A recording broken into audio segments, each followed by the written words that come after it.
মজার বিষয় এবং অত্যন্ত আনন্দের বিষয়, ত্রিপুরার নাম মাননীয় প্রধানমন্ত্রীজি নিয়েছেন। এবং কিছুদিন আগে ওনাকে আমি নিজে রবীন্দ্র ভবনের ওনার এই বাদ্যযন্ত্র দেখে আমি অত্যন্ত খুশি হয়েছিলাম, আনন্দিত হয়েছিলাম, আপ্লুত হয়েছিলাম।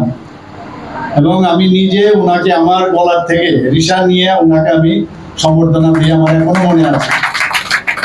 তো আমি ভাবতে পারিনি যে মাননীয় প্রধানমন্ত্রীজি এটাকে ক্যাচ করে ফেলবেন এবং এই বাদ্যযন্ত্র এবং আমাদের মাননীয় দেববর্মা মহোদয়কে যেভাবে উনি সম্মান জানিয়েছেন। এবং সত্যি ওনার যখন গান আমি শুনছিলাম, ওখানেও আমি বলছিলাম যে আপনি একটু গান করুন, আমি নিজেই মাইকটা আমি ধরেছিলাম।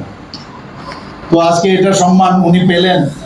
উনি সম্মান পাননি, মনে হলো পুরো ত্রিপুরা, সারা ত্রিপুরার মানুষ, জনজাতি থেকে আরম্ভ করে জাতি জনজাতি, বাঙালি, মণিপুরি সবাই কিন্তু সেই সম্মানটা পেয়েছেন। আমি মাননীয় প্রধানমন্ত্রীজিকে এর জন্য ধন্যবাদ দিতে চাই ত্রিপুরাবাসীর পক্ষ থেকে। আজকে আমরা সবাই বসে থাকি যে মাননীয় প্রধানমন্ত্রীজি এই মাসের যে শেষ রবিবার উনি কবে আসবেন। আমি সব জায়গায় প্রতিবারই এই কথাটা বলি। আগে আমাদের মনে আছে যে মহাভারত এবং রামায়ণ এপিসোড দেখার জন্য যারা মহিলারা আছেন বিশেষ করে, ওরা আগে রান্নাবান্না করে ফেলতেন এবং এই এপিসোড দেখার জন্য সবাই বসে থাকতেন। অনেকে আছে পড়াশোনা যারা করতেন তারা বললো যে এপিসোডটা আমাদের দেখতে হবে, আগে এই টাইমে কিছু করো না। এখন মাননীয় প্রধানমন্ত্রীর মন কি বাত অনুষ্ঠান শোনার জন্য সবাই উদ্গ্রীব হয়ে বসে থাকে। এটা কোনো পার্টির প্রোগ্রাম না, সমস্ত জায়গায় সব মানুষ এখন শুনে।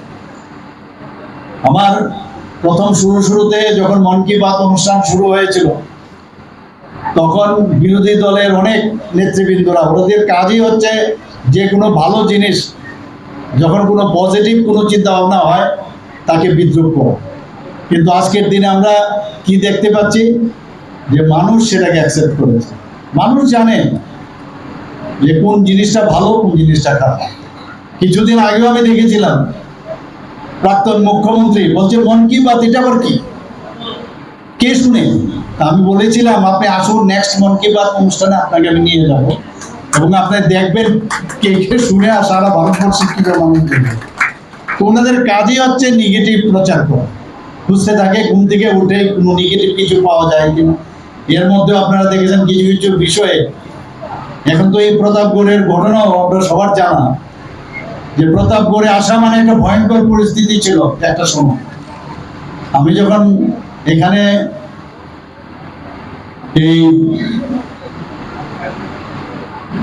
মন কি বাত অনুষ্ঠানের বাদ দিয়েও আমি এখানে মেম্বারশিপ ড্রাইভে এসেছিলাম, এখানে আরো অনেক কার্যক্রমে আমি এখানে এসেছিলাম।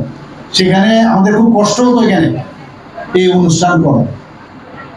তো সেই জায়গায় দাঁড়িয়ে আজকে একটা সুন্দর পরিবেশ এখানে হয়েছে। যারা বিরোধী দলের যারা ছিল তৎকালীন সময়ে, কত লোক যে এখানে খুন হয়েছে, কত লোকের বাড়ি যে আগুন জ্বালিয়েছে, হিসাব নেই। আরো অনেক কিছু বললে শেষ হবে না। আজকে একটা সুস্থির পরিবেশ এখানে হয়েছে। এখন ওনারা ইয়াং জেনারেশন যারা আসছে তারা কিন্তু এদের এসব যে কাজগুলো তারা দেখেননি, বুঝেননি।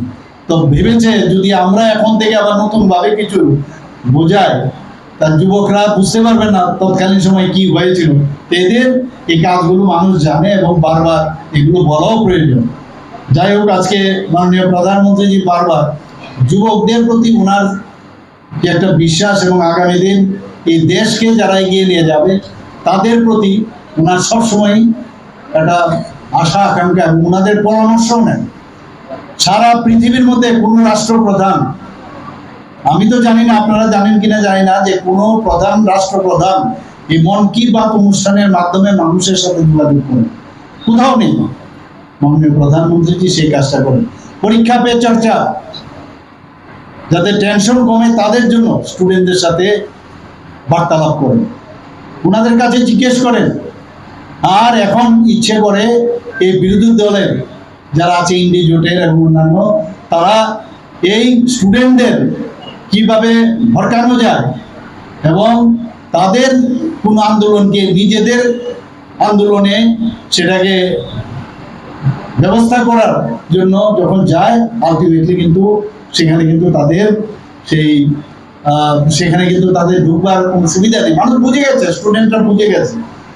গত কয়েকদিন ধরে আপনারা দেখেছেন সমস্ত ভারতবর্ষের মধ্যে কি অবস্থা করছিল।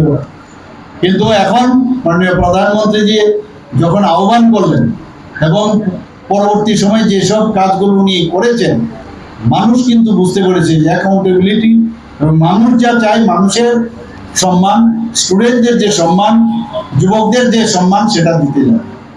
প্লাস্টিকের কথা উনি আগেবারও বলেছেন, বারবার উনি বলছেন যে 120 মাইক্রনের নিচে যে প্লাস্টিক আছে সেটা যাতে, আমিও কিছুদিন আগে আমি রিভিউ মিটিং করেছি, আমি বলেছি বিভিন্ন বাজারে যেন যায়, স্ট্রিক্ট অ্যাকশন যেন নেয়, যেখান থেকে আসে সেগুলো যাতে, যেমন ড্রাগস নিয়ে আমরা একটা অভিযান চালিয়েছি সেইভাবে সিঙ্গেল, কারণ এইগুলো গিয়ে, এই প্লাস্টিকগুলো গিয়ে বিভিন্ন, ইভেন আমাদের দেখা গেছে একটা স্টাডিতে দেখা গেছে ক্যান্সার পর্যন্ত হয়। তো সেই জায়গা থেকে বাঁচার জন্য, তার থেকে যে কেমিক্যালস বের হয় তা থেকে পরে আমাদের ক্যান্সার হওয়ার সম্ভাবনা বেশি থাকে। আর ড্রেনগুলো তো বন্ধ হয়, সেই বিষয়েও এখানে বলা হয়েছে। আজকে ত্রিপুরাতে আমাদের টি নিয়ে আমরা কিন্তু গর্ববোধ করি। একটা সময় ছিল আগের সরকার টি গার্ডেনগুলোর অবস্থা খারাপ করে দিয়েছিল, আমাদের সরকার আসার পর 5th পজিশন আমাদের ত্রিপুরা টি প্রডিউসার। সেই জায়গায় উনিও এখানে যে হার্বাল টি, যে মহিলা